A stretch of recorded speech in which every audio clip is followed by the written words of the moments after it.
So today we're going to do a little walk and talk with TheTwonky. Hello, let's do it. Come join us. Yeah, this is a 9-year-old cache. It's like the original log.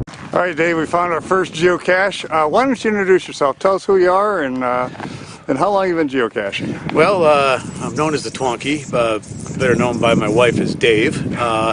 And I've been geocaching since late June of 2015, so not very long at all. Very good. And we're ready to go on and find another one. I'll find a lot more than one, I hope. Let's do it. All right.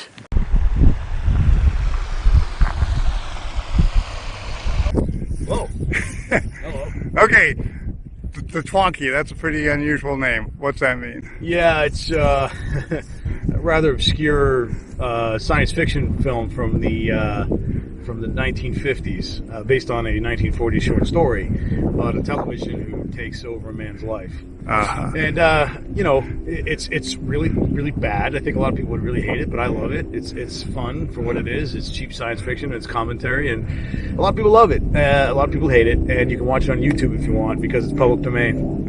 Except on the roof of my house, where something new and diabolical was being added. And the television, it was for you, to keep you company while I'm gone. Well, darling, by the time you get back, if my classes permit, I promise you I know all the latest wrestling holds.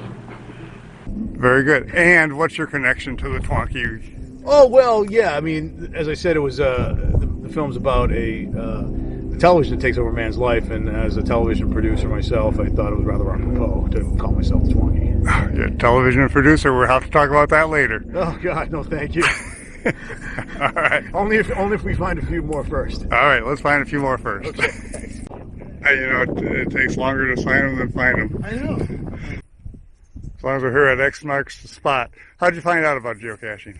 I was actually doing research for a television program that I was producing. It was called Expedition Unknown back in 2015, and I was doing a show on Christopher Columbus and came across a Columbus geocoin, and I had, what the heck's a geocoin? So, you know, 3 steps later, I found geocaching.com, and I was like, I could be into this. And right before the trip out to Portugal and Spain for that show, I found my first while I was waiting for my ride at home, closest one to my house. And then I found my next 2 geocaches in 2 different countries. So within a week's time, I found my first 3 geocaches in 3 different countries. I think that's pretty cool. That's pretty cool. Yeah. Well, we're not going to leave the country today, but let's go find another one. Sure, why not?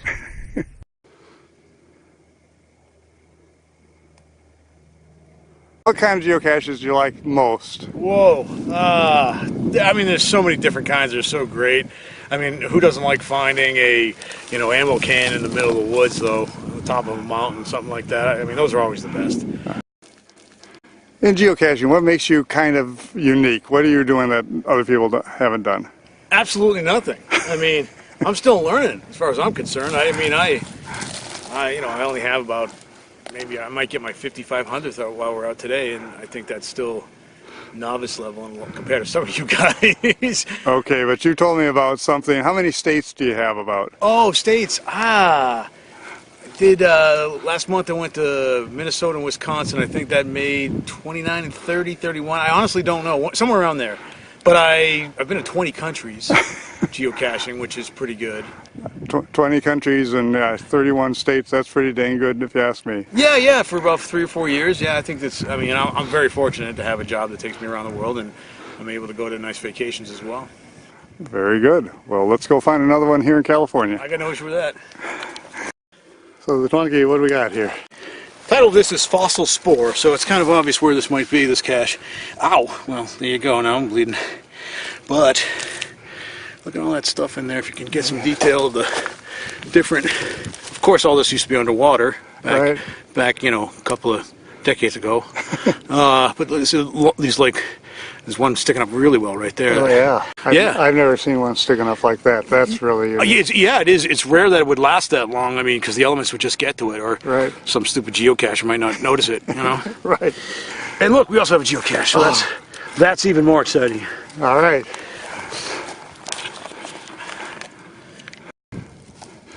All right, so we know you as the Twonky, your wife knows you as Dave. Right. If somebody was going to look you up on the Internet Movie Database, what would they look under?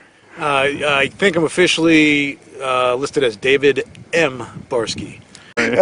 B as in boy, A-R-S-K-Y. All right. What kind of heights don't you like? Stupid Veggie Hide. I know, and now we got a muggle. And how are you doing today? Doing fantastic. Enjoy your run.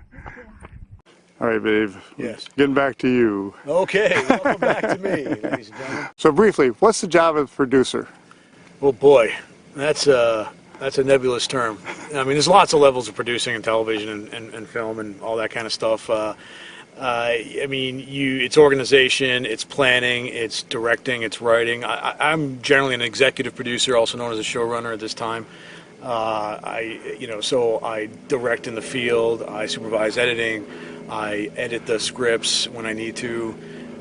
My God, hire crew, just overseeing the entire project, really.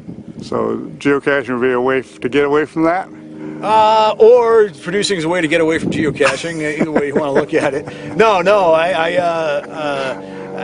lot of ways, yeah. I mean, I find a way wherever I go to, find geocaches, without a doubt. I have to work it in.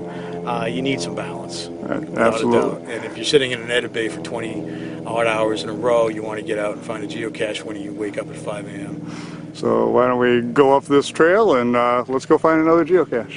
So, what's the exact opposite of a Veggie Hide? There we go. A little obvious maybe here, but I'll take it.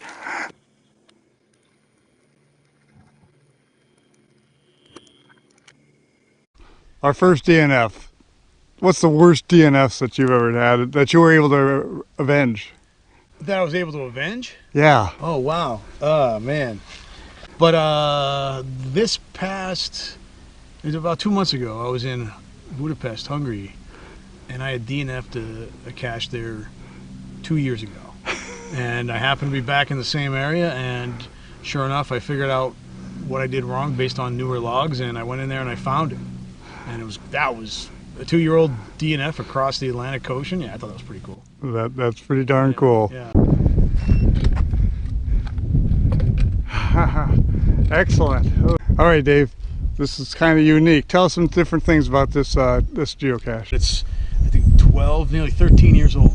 13 years since the first to find, and that's huge. And I believe this is the original container, so it's it's pretty well shaded back in the hidey hole there. But found a path tag, and this one's special for a number of reasons. A, nothing gives me more elation than finding path tags. I love them for some reason. They're so cool, and even more than travel bugs or any sort of coin. Yeah, I love finding people's personal path tags. It shows they're here. It inspired me to get one. I got my own about a year ago. I actually dropped one, and one of the things ahead of time, you missed that though. I did. I snuck it in there. But anyways, this is one by Lightning Star, who was one of the premier cachers in the entire area. He lived right here in Simi Valley, and I say lived because he passed away just 5 months ago or so in a very tragic accident, rescuing his wife, I believe. Yeah, that is correct. And, but it's an honor to find. This is a second path tag, a different one of his that I found previously. His was one of the very first I ever found, and I'm so happy to have another one. Hi, Slip. Take another path. All right, will Friendly do. word of advice. Got it. Congratulations. Yeah. We're second and third to find, or second to find, we should say. This is a find for you. Oh, this is probably my 55th hundred on the nose. 5,500. Yeah. Congratulations on that. Yeah. Going to kind of end it here. I know you have one to get, but I've already gotten it. So, what'd you think of today? It's an amazing little canyon. I mean, it has its ups and downs.